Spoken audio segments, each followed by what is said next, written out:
ایدہ اللہ تعالیٰ مصر عزیز نے مختلف دوستوں کے سوالات کے جوابات دیے۔ اس مجلس کی ریکارڈنگ پیش ہے۔ ہمیں افسوس ہے کہ اس کی تصویر اور آواز اتنی معیاری نہیں، اس کے لیے ہم معذرت چاہتے ہیں۔ سوال یہ ہے کہ جماعت احمدیہ کا تبلیغی کام کن کن ممالک میں ہو رہا ہے اور اس کی کیا پروگریس ہے۔ پروگریس رپورٹ تو بہت لمبی ہے، یہ اس مجلس سے میں کیسے بیان کر سکتا ہوں۔ جلسہ سالانہ میں نے بہت ہی اختصار کے ساتھ جو نوٹ اپنے لیے رکھے تھے وہ بہت بڑے مواد میں سے چند چنے تھے، اور ان کو بھی میں پورا وقت کے اندر پورا نہیں کر سکتا تھا، اور میرا خیال ہے 1.5-2 گھنٹے تو ہوئے ہوں گے اس میں، دوسرے دن کی تقریب میں رائٹ تھا، اچھا 2.5 گھنٹے کے قریب۔ تو یہ چھوٹی سی مجلس میں اتنا بڑا جواب تو میں نہیں دے سکتا، مختصراً یہ بتا دیتا ہوں کہ آج جماعت احمدیہ اللہ کے فضل سے یہ اعلان کر سکتی ہے کہ اس جماعت پر سورج غروب نہیں ہوتا، اور دنیا کے ہر خطے میں جماعت احمدیہ قائم ہے، یہاں تک کہ آئرن کرٹن کے پیچھے پولینڈ میں بھی جماعت احمدیہ ہے، یوگوسلاویا میں بھی جماعت احمدیہ ہے، چین میں بھی جماعت احمدیہ ہے، اور روس میں بھی جماعت احمدیہ ہے۔ اگر کوئی صاحب یہ معلوم کرنا چاہیں اس کا ثبوت کیا ہے، تو سب سے بہتر ثبوت تو یہ ہے کہ روس کی طرف سے جماعت احمدیہ کے متعلق جو آرٹیکل شائع ہوا ہے وہ دیکھیں، اس کا حوالہ ہمارے پاس موجود ہے، اصل موجود ہے، اس کا ترجمہ موجود ہے۔ یہ پہلی مرتبہ بلکہ روسی اسکالر کی طرف سے مجھے معلوم ہوا ایک نئی بات، اس نے یہ لکھا ہے کہ دنیا میں جتنے فرقے ہیں مسلمانوں کے، کوئی ایک فرقہ اگر دیکھا جائے تو اس طرح وہ ساری دنیا میں نہیں پھیلا ہوا جس طرح جماعت احمدیہ ساری دنیا میں پھیلی ہوئی، اور وہ یہ اقرار کرتا ہے کہ روس میں بھی جماعت احمدیہ موجود ہے، اور ساتھ یہ کہتا ہے کہ ان کا تعلق اپنے مرکز سے نہیں ہے، اور وہ سمجھتے ہیں کہ ہم نے چلاکی سے گویا ان کو ہدایت دی ہوئی ہے کہ تم ہم سے کانٹیکٹ توڑ دو، حالانکہ ایسی کوئی بات نہیں، لیکن یہ ہمیں علم ہو گیا کہ احمدی وہاں موجود ہے۔ میں نے جب یہ پڑھا تو غالب کا وہ شعر یاد آ گیا کہ کہتے ہو نہ دیں گے ہم دل اگر پڑا پایا، دل کہاں کے گم کیجئے ہم نے مدعا پایا۔ یہ تو ہمیں علم ہو گیا کہ اللہ کے فضل سے روس کے پیچھے آج بھی جماعت احمدیہ موجود ہے، ورنہ یہ روسی موقع جو شدید مخالف ہے احمدیت کا بھی، خدا کا بھی، وہ کیسے یہ تسلیم کر لیتا۔ تو ہر ملک میں اللہ تعالیٰ کے فضل سے جماعت احمدیہ بڑی تیزی سے پھیلتی چلی جا رہی ہے، ہر مخالفت کی کوشش ہر ملک میں ناکام ہو رہی ہے۔ ایک جگہ تو آپ کا اتفاق ہو گیا، باقی سب جگہ اتفاق کیسے ہو گیا؟ کوئی ایسا ملک نہیں ہے جہاں جماعت احمدیہ کی مخالفت نہیں ہوئی۔ چنانچہ روس کی مثال میں نے دی تھی، وہاں جب ہم نے اپنا مبلغ بھجوایا تھا پہلی مرتبہ، اس پر اتنے مظالم ہوئے، اس کی داستان لکھی ہوئی موجود ہے، وہ ابھی پچھلے 1 سال یا 2 سال پہلے بہت ہوئے ہیں۔ تو ان کو اس قدر دکھ دیے گئے تھے، ان میں سے ایک یہ تھا کہ تم جب تک لوگوں کے سامنے ننگے ہو کر برآمد نہیں کرتے، حاجات ضروریت سے فارغ نہیں ہوتے، ہم تمہیں الگ نہیں کرنے دیں گے، اور ایک حیادار آدمی جو اسلام کا مبلغ ہو وہ برداشت نہیں کر سکتا، اس لیے وہ روکی رکھتے تھے جب تک ان کے اندر بس تھی، جب تک طاقت تھی، اور ان کا پیشاب اتنا تیزابی ہو جاتا تھا کہ جب وہ بے اختیار ہو کے نکلتا تھا تو سارے جسم پہ اپنے چھالے ڈال دیتا تھا، اور جانوروں کی طرح ان کو کھانا، جو جانوروں کے بچے ہوئے چاول وغیرہ بھوسا وغیرہ ہوتا ہے، اس قسم کا کھانا ڈالتے تھے، ہاتھ جکڑے ہوتے تھے کہ اب تم یہ کھاؤ اور اس سے زندہ رہو، یہاں تک کہ وہ دکھ سہ سہ کر پاگل ہو گئے واقعہ تھا۔ اور چونکہ روسیوں کو یہ پتا تھا کہ اس وقت انگریزی حکومت تھی پاکستانی ہندوستان میں، پرانی بات ہے، تو انہوں نے ترکی کے بارڈر پر جا کر اس پاگل کو دھکا دے دیا، اور وہ پاگل پن میں بھی وہاں قادیان دعا کرتا تھا۔ تو ٹرکش کونسلیٹ نے رابطہ پیدا کیا اور اس نے پوچھا کہ قادیان ہمارے علم کے مطابق ہندوستان میں ہے، کیا ان کو وہاں پہنچایا جا سکتا ہے؟ برٹش جو نمائندہ تھا وہاں، اس نے کہا ہم انتظام کرتے ہیں۔ چنانچہ ایک پاگل کی حیثیت سے ترکی کے راستے یہ مبلغ اسلام جو روس گیا تھا واپس پہنچا ہے، اور اس کے بعد ہمارا رابطہ تک یہ ہے. اللہ کی شان دیکھیں کہ آج روس خود بول رہا ہے کہ اس پاگل نے بھی یہاں فرزانے پیدا کر دی ہیں. آج تک اللہ تعالیٰ کے فضل سے یہاں ایسے مسلمان موجود ہیں جو حضرت صلی اللہ علیہ وسلم پر درود بھیج رہے ہیں. تو جماعت احمدیہ کی پروگریس کی میں کیا کیا آپ کو باتیں بتاؤں. یہ تو عشق کی داستان ہے، قربانیوں کی کہانی ہے، تو وجد میں آنے والی باتیں ہیں. بہت لمبا مضمون ہے. طاغوت ہونے کا دعویٰ کیا ہے لیکن مسلمان ان کے اس دعوے کو تسلیم نہیں کرتے. اگر مسلمان تسلیم نہ کرتے تو ہماری اتنی بڑی جماعت کس طرح بن جاتی ہے. اگر ہم مسلمان نہیں ہیں تو مسلمانوں میں سے تو بن کے آ رہے ہیں، اور ان مسلمانوں کی گواہی زیادہ پکی ہے جو احمدی ہو رہے ہیں دوسرے مسلمانوں کی، اس وجہ سے کہ دوسرے مسلمانوں کو انکار کے نتیجے میں مصیبت کوئی نہیں پڑتی. ان کی جو موجیں ہیں ان کو تو انکار کے نتیجے میں بلکہ اچھی اچھی چیزیں ملتی ہیں. ایک احمدی کا حق مار کر وہ آگے ہو جاتے ہیں کہ یہ مرزائی ہے، اس کو پیچھے کرو، اور کلیدی اسامیوں میں نام مرزائی جائے گا. اس لیے جہاں مرزائی کو کلیدی اسامی ملنی ہو ان کے قول کے مطابق، وہاں انکار کے نتیجے میں غیر مرزائی کو ملتی ہے. اور کلیدی اسامیوں کا معیار اتنا گرتا جا رہا ہے کہ اب بعض جگہ کے چپراسی بھی کلیدی اسامی بن گئے ہیں. اب بتائیے، انکار میں موجیں ہوں اور ماننے میں وہ مصیبتیں پڑتی ہوں کہ گھر بھی دلا دیے جائیں اور قتل بھی کر دیے جائیں اور بچوں کو بھی ذبح کر دیا جائے اور طلاقیں دلوا دی جائیں اور مال لوٹنے کی تعلیم ہو اور گالیاں تو اتنی پڑتی ہوں دن رات کہ کان پک جائیں سننے والوں کے، اور ہر مسجد وقف ہو جائے اس کام کے لیے. اس کے باوجود جو احمدیت کی سچائی کی گواہی دیتا ہے وہ زیادہ سچا مسلمان ہے یا دوسرا؟ دوسرے میں تو حرص کا پہلو آ گیا، دوسرے میں تو نفسانیت آ گئی. لالچ کی بنا پر ساری دنیا ایسی باتیں کیے کرتی ہے. لالچ کے نتیجے میں قرآن کی جھوٹی قسم جو کھا لے قوم اور کھاتی چلی جائے، اس کے متعلق یہ کہنا کہ جب وہ انکار کرے اور اس کے نتیجے میں مزہ بھی آتا ہو، کچھ فائدہ ہوتا ہو، وہ گواہی سچی ہے. لیکن بالکل لغو بات. جو قربانی دے کر گواہی دیتا ہے وہ گواہی زیادہ پختہ ہوا کرتی ہے. اس لیے یہ کہنا ہی غلط ہے کہ مسلمانوں نے قبول نہیں کیا.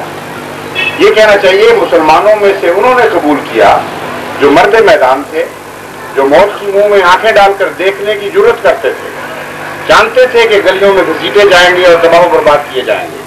پھر بھی اتنا یقین ہو گیا احمدیت کی صداقت کا کہ دنیا کی کوئی پرواہ نہیں کی انہوں نے اور احمدیت کو قبول کر دیا. یہ سوال جائز ہے اور یہ ہمارے حق میں ہمارے خلاف نہیں ہے. اس کا میں کیا جواب دوں؟ ایک صاحب نے بڑا دلچسپ سوال کیا لیکن ہے غلط. وہ کہتے ہیں توفع کے معنی قرآن مجید میں آپ اختلاف والی جگہ وفات معنی لیتے ہیں، لیکن ایک عرب اس کے معنی اٹھا لے جانے کے کرتا ہے، اور عرب ہم سے اچھی طرح جانتا ہے کہ یہاں کیا معنی مراد ہے. یہ بالکل غلط سوال ہے. عربی اگر آپ نے پڑھنی ہے اور عربی معنی پڑھنے ہیں تو لغت عرب کو اٹھائیے. لغت عرب ایک آزاد فیصلہ کرنے والی لغت ہے. جب آیت کی بحث ہوتی ہے تو مذہبی تعصبات ضد کی جگہ لے لیتے ہیں اور پھر وہاں جا کے ترجمے غلط بھی ہو جاتے ہیں. لیکن لغت عرب تو احمدیوں نے نہیں بنائی. لغت عرب اٹھائیے بلا استثناء.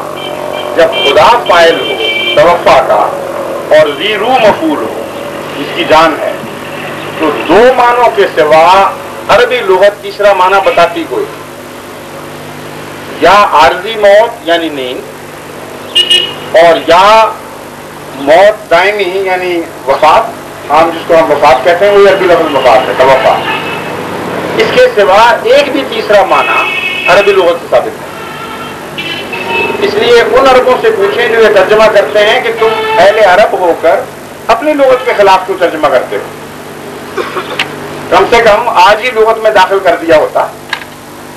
آج تک کسی عرب لغت میں یہ ترمیم نہیں کر سکے یہ کہ خدا فاعل ہو، توفع باب تفاعل استعمال ہوا ہو اور بندہ ذی روح مفعول ہو تو نیند یا موت کے سوا کوئی ترجمہ ہو سکتا. جہاں نیند ترجمہ کرتے ہیں وہاں بھی یہ کہہ کر ترجمہ کرتے ہیں فیل فوراً نہیں کر دیتے، کہتے ہیں قرینہ یہ ہے کہ عارضی موت ہے، نیند کی شکل ہے موت جیسی. النوم اخت الموت پرانا عربی محاورہ چلا آ رہا ہے کہ نیند موت کی بہن ہے. تو جہاں نیند ترجمہ کرتے ہیں اس وجہ سے ترجمہ کرتے ہیں کہ موت کے مشابہ ہے، اور چونکہ عارضی موت ہے اس لیے وفات کا ترجمہ بہرحال موت ہی ہے، اور عارضی ہو یا مستقل ہو.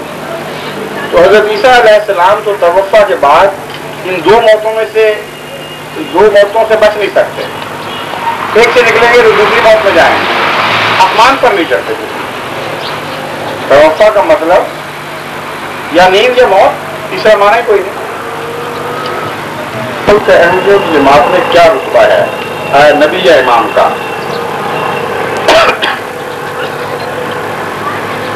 یہ سوال تو مجھے لگتا ہے کسی احمدی نے کیا ہے، بشیر احمد میمن نے کیا ہے. وہ کون ہیں؟ یہاں موجود ہیں؟ آپ تو احمدی نہیں ہیں؟ اچھا پھر ٹھیک ہے. یہ سوال اتنا ہمارے حق میں تھا کہ مجھے شبہ پڑا کہ وہ احمدی چلاکی سے سوال کر کے جو آپ کو سنوانا چاہتا ہے جواب آپ نے کیا ہے. اب میں جواب دیتا ہوں. اس لیے تو آپ نے حضرت مسیح موعود لکھا نا، یہ بڑے ادب سے جو ہم کہتے ہیں وہ لکھا، اس سے بھی مجھے شبہ پڑا تھا کہ شاید احمدی کا ہو. جماعت احمدیہ میں حضرت مسیح موعود علیہ السلام کا رتبہ بالکل وہی ہے جو آپ کے نزدیک آنے والے امام مہدی کا ہے. اس سے زیادہ مختصر، اس سے زیادہ قطعی اور یقینی جواب نہیں ہو سکتا. اپنے دل میں سوچئے پہلے کہ آنے والے امام مہدی کا آپ کے ہاں کیا رتبہ ہے. بالکل لفظاً وہی رتبہ ہم حضرت مرزا صاحب کا سمجھتے ہیں. اس لیے عقیدے میں کوئی اختلاف نہیں، یہ لوگوں کی بنائی ہوئی بات ہے. آنے والے امام مہدی کو سارے علماء عملاً امتی نبی کا رتبہ دیتے ہیں، اور قطعی طور پر دیتے ہیں. اور اس رتبے سے اگر آپ انحراف کرنے کی کوشش کریں تو آپ کو کافر کہیں گے. حیدرآباد کی کسی مسجد میں جا کر یہ دو سوال ان سے پوچھ لیجیے، آپ کو وہی جواب مل جائے گا. پوچھیے کہ مرزا صاحب تو چلے آپ کے نزدیک جھوٹے ہو گئے، امام مہدی آئے گا نا؟ جب آئے گا تو کس طرح بنے گا؟ الیکشن ہوگا یا اللہ بنائے گا؟ سارے علماء کہیں گے کہ اللہ بنائے گا، خود مقرر فرمائے گا الہامن، اس کے بغیر امام نہیں بن سکتا. ایک بات طے ہو گئی. اور پوچھیں پھر ہم انکار کر سکتے ہیں اس کا؟ ہمیں اجازت ہے نا؟ وہ کہیں لا حول ولا قوت، تم انکار کر کے پکے کافر ہو جاؤ. یہ دو باتیں ہیں نا. یہ دو باتیں کسی غیر نبی نے کبھی دیکھی ہیں آپ نے؟ اب غور کیجیے تسلی سے. نظر دوڑائیے اوپر توفہ انسانی تاریخ پر، جہاں جہاں مذہب رونما ہوا ہے اس پر غور فرما لیجیے. اور قرآن کریم کی تاریخ پر یہ دوبارہ وہ وجود جس کا ماننا ضروری ہو، جس پر ایمان لانا ضروری ہو ورنہ کافر ہو جائے، اور وہ وجود جس کو خدا نے خود کھڑا کیا ہو، یہ دو باتیں کبھی کسی غیر نبی میں گھٹی. اس لیے منہ سے چپ ہو جانا اور عملاً وہ عقیدہ رکھ لینا یہ تو انصاف نہیں ہے. تقویٰ چاہیے اور جرأت چاہیے. آنے والے امام مہدی کو جو رتبہ آپ دیتے ہیں ہم حضرت مرزا صاحب کو ایک ذرہ بھی اس سے زیادہ رتبہ دینے نہیں دیتے، اس لیے کہ امت محمدیہ میں شرعی نبی آ ہی نہیں سکتا کبھی جو منسوخ کرے رسول کریم صلی اللہ علیہ وسلم کی امت کو. ایک دانہ ایک ذرہ بھی منسوخ نہیں کر سکتا. آپ کے قول کو منسوخ نہیں کر سکتا. قرآن کریم کو بہت بڑی بات بن جاتی ہے. اب بتائیے کہ جب یہ نہیں ہو سکتا اور اللہ اس کے باوجود اسی امت میں اپنی طرف سے کسی کو کھڑا کرے گا اور اس کا ماننا ضروری قرار دے گا تو امتی نبی کی اس کے خلاف کیا تعریف ہو سکتی ہے؟ پر جب جماعت احمدیہ امتی نبی کہتی ہے تو یہ معنی ہے اس کے. بس اگر امام مہدی نے ختم نبوت کی مہر کو توڑ کر امتی نبی بننا ہے تو پھر کل آپ بھی کافر ہو جائیں گے جب وہ مانے گا، جب وہ آئے گا. اس لیے ہم دونوں ایک کشتی میں سوار ہیں. اور اگر امام مہدی نے ختم نبوت کی مہر توڑے بغیر یہ دو دعوے کر دینے ہیں جو لازمن کرنے ہیں تو پھر ہم بھی کافر نہیں ہوتے، کیونکہ ہم نے جس کو ماننا ہے انہی دو دعووں کے ساتھ ماننا ہے، اس کے سوا کچھ نہیں ماننا.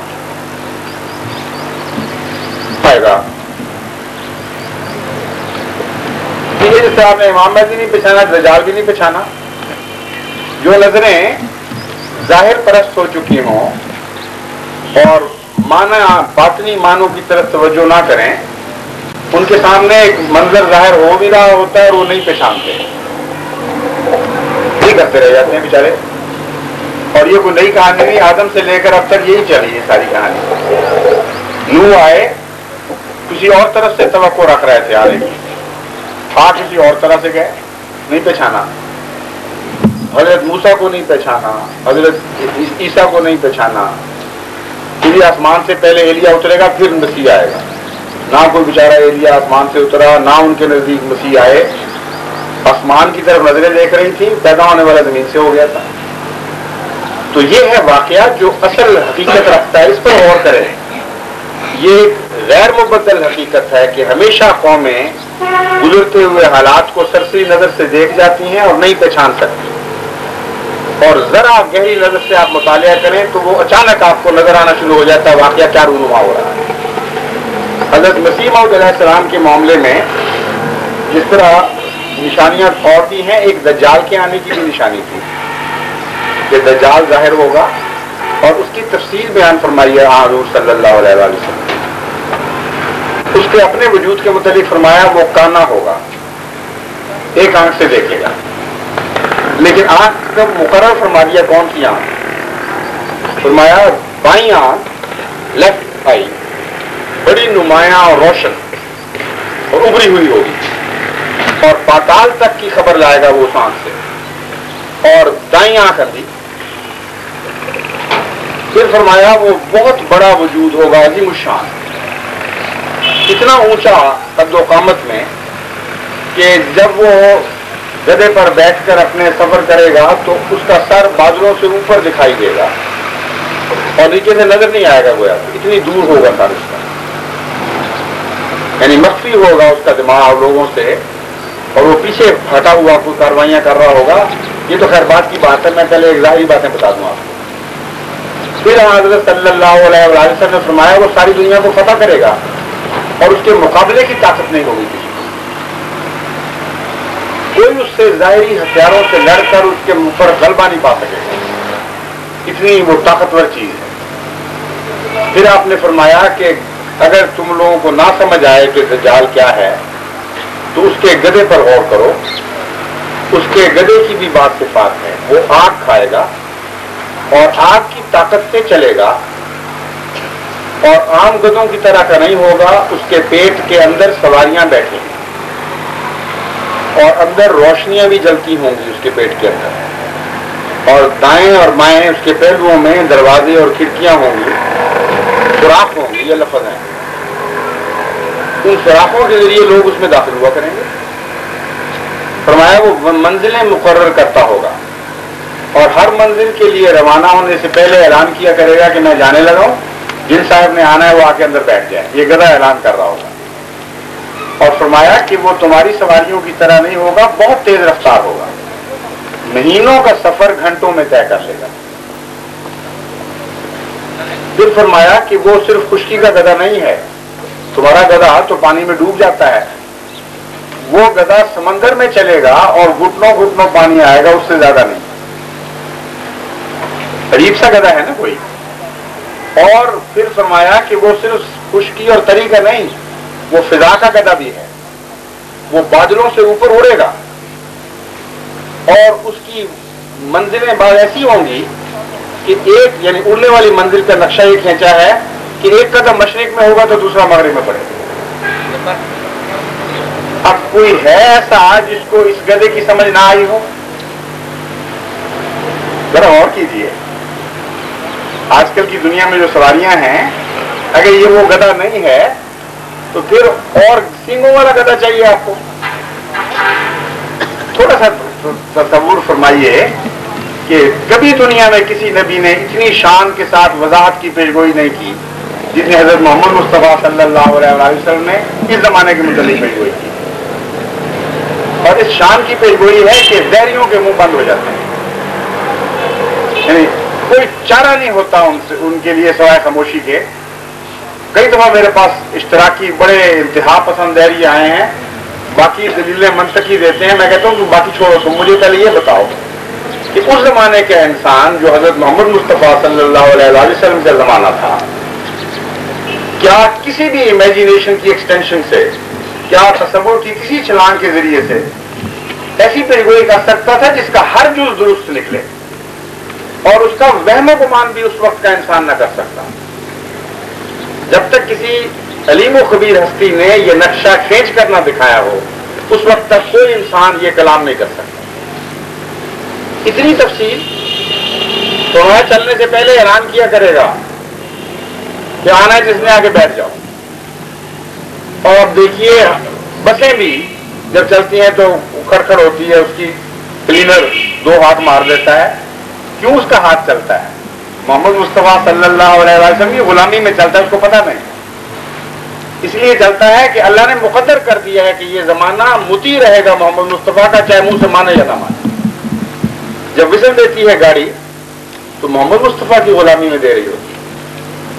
یہ دجال کا گدھا ہے جو چل رہا ہوتا ہے اس وقت۔ جب جہاز تیار ہوتا ہے نیو یارک کے لیے تو ایک قدم اس کا مشرق میں سے اٹھتا ہے اور دوسرا مغرب میں جا کے پڑتا ہے، اور چلنے سے پہلے اعلان کرتا ہے کہ نیو یارک کے لیے جہاز تیار ہے۔ کون انسان تھا جس کو یہ طاقت تھی، یہ استطاعت تھی کہ اس تفصیل کے ساتھ آئندہ زمانے کی سواریوں کا نقشہ کھینچ دے؟ سوائے حضرت محمد مصطفیٰ صلی اللہ علیہ وسلم کے، جن کا خدا سے تعلق تھا، کوئی اس وجہ سے بات نہیں کر سکتا۔ اور جب گدھا کھل گیا کہ کیا ہے، اور کھل جانا چاہیے ہر عام انسان کے اوپر جو نارمل دماغ رکھتا ہو، اس کے اوپر کھل جانا چاہیے کہ کیا ہے، تو اس کا سوال کیوں نہیں معلوم جس نے ایجاد کیا، جس کے متعلق فرمایا کہ اس گدھے کی طاقت سے وہ دنیا پر غالب ہوگا، ان سواریوں کے زور پر تیز رفتار سواریاں نکلیں گی جو آگ سے چلیں گی، خشکی پر چلیں گی، سمندر پر چلیں گی، ہواؤں میں اڑیں گی، اور یہ وہ طاقت ہے جس کے ذریعے دجال دنیا پر غالب آ جائے گا۔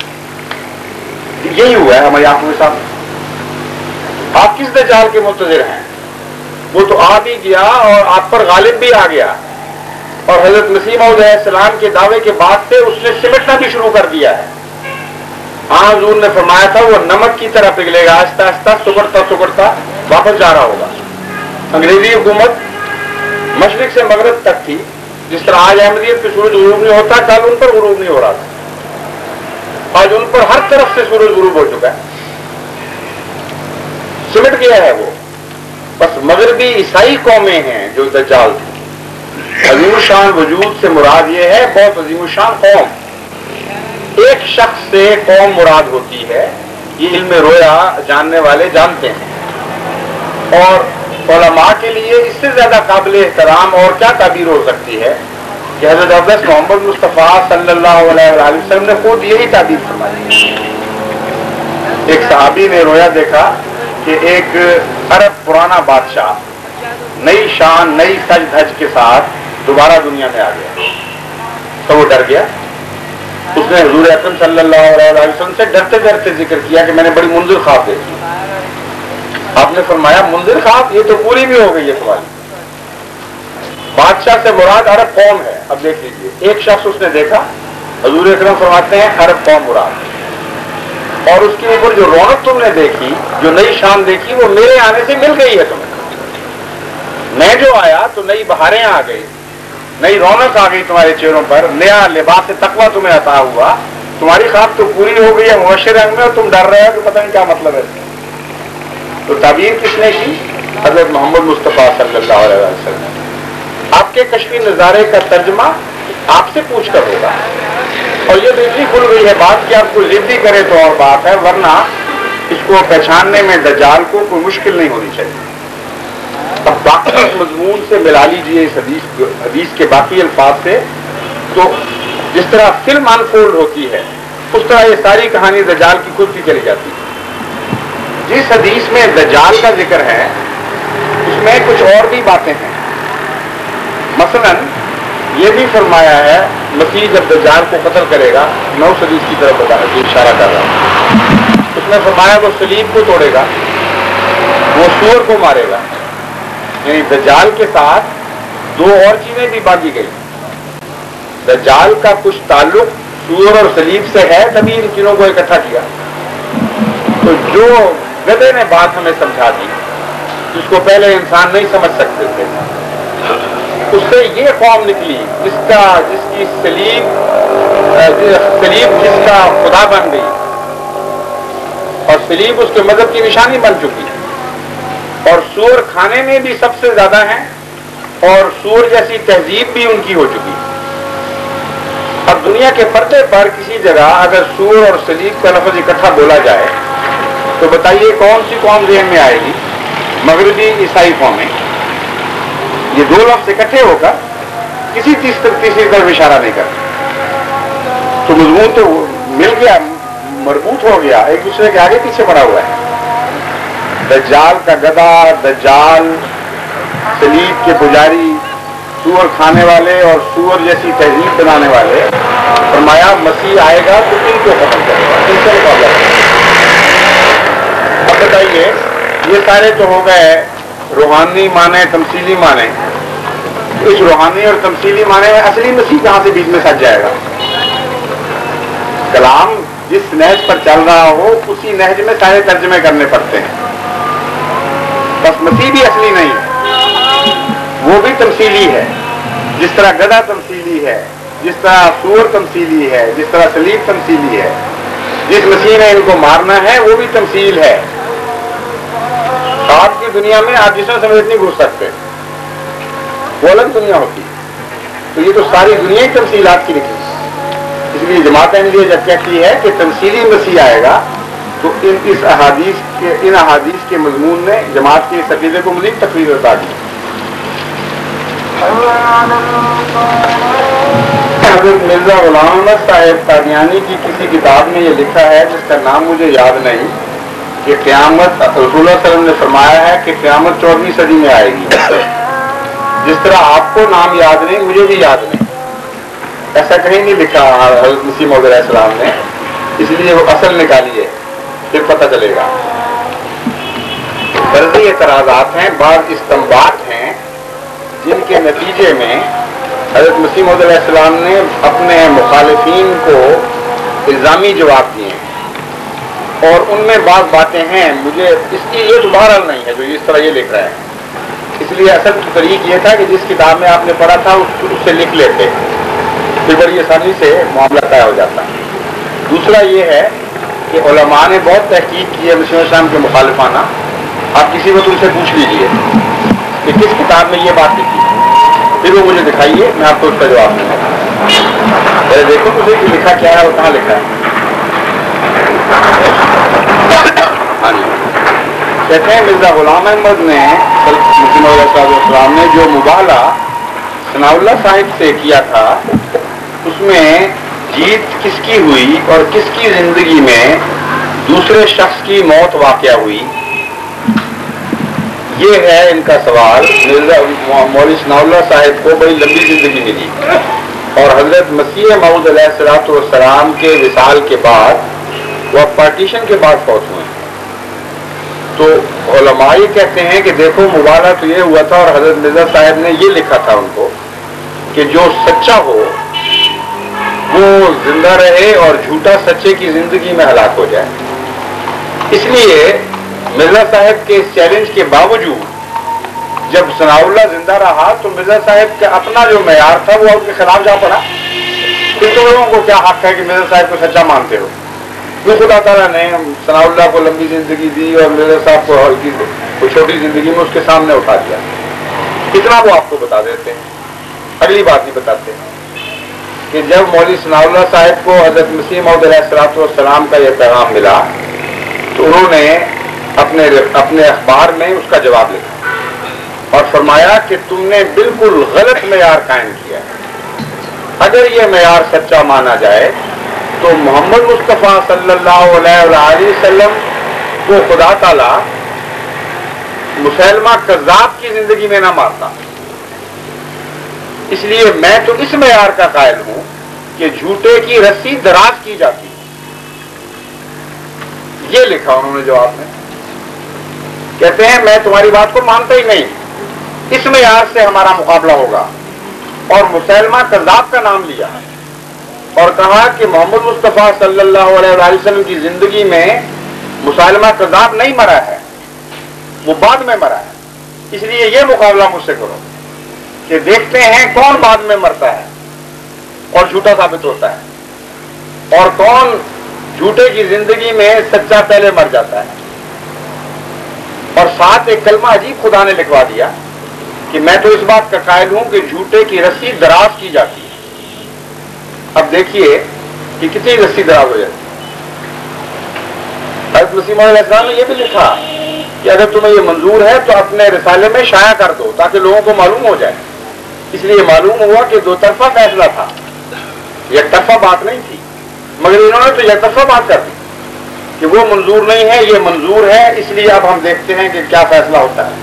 اور رسی اتنی دراز ہوئی کہ پارٹیشن کے بعد جا کر آپ فوت ہوتے ہیں. اور علماء یہ اگلا حصہ چھپا کر پہلے حصہ آپ کو دکھا کر کہتے ہیں دیکھو جی جھوٹا نکلا.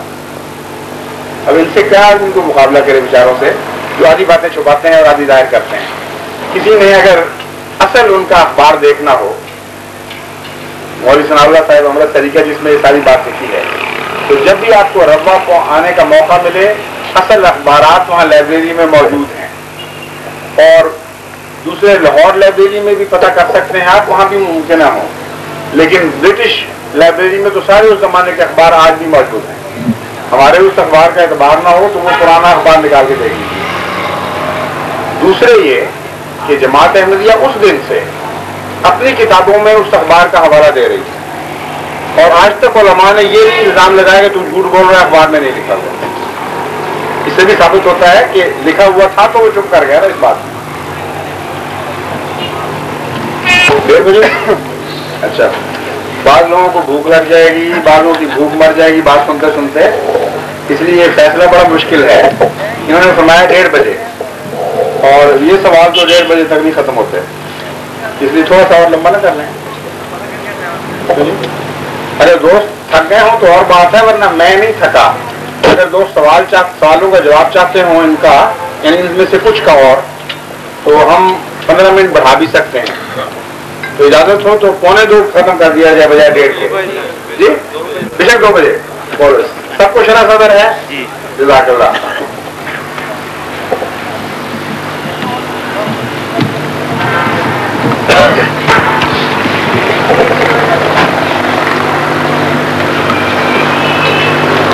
اچھا، ایک سوال ہے جو اسی مضمون کے تسلسل میں کہ کیا حدیث شریف میں یہ لکھا ہے کہ امام مہدی صلیب کو توڑ دیں گے؟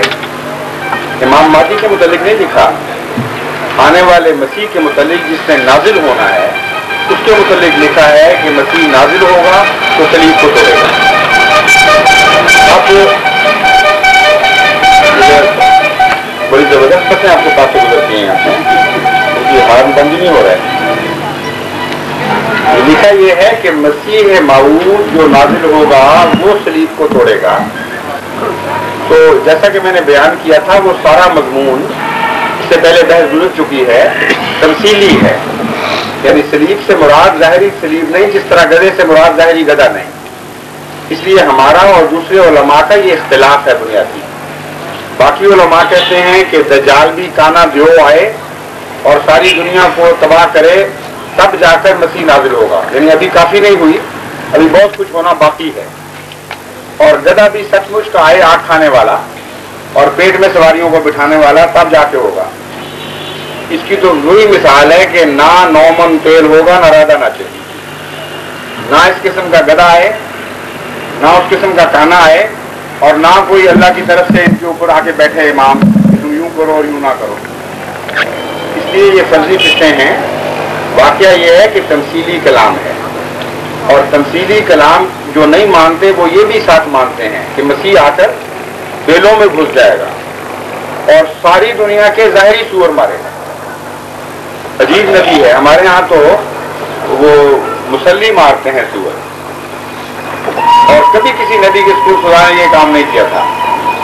تو اللہ تعالیٰ وہ مسیح کو بیچارے کو اس عمر میں کہ 1985 سال تو ہو ہی چکے ہیں، 84 سال، پتہ نہیں کب اترتا ہے، اس کو جنگلوں میں بھیج دیا کہ جا کے سور مارو اور کسی سے نہیں مکتے سور. اور پھر صلیب ظاہری توڑے گا. کیا تصور ہے نبوت کا؟ قرآن سے تو دیکھیے کبھی ایسے نبی آئے ہیں تماشے؟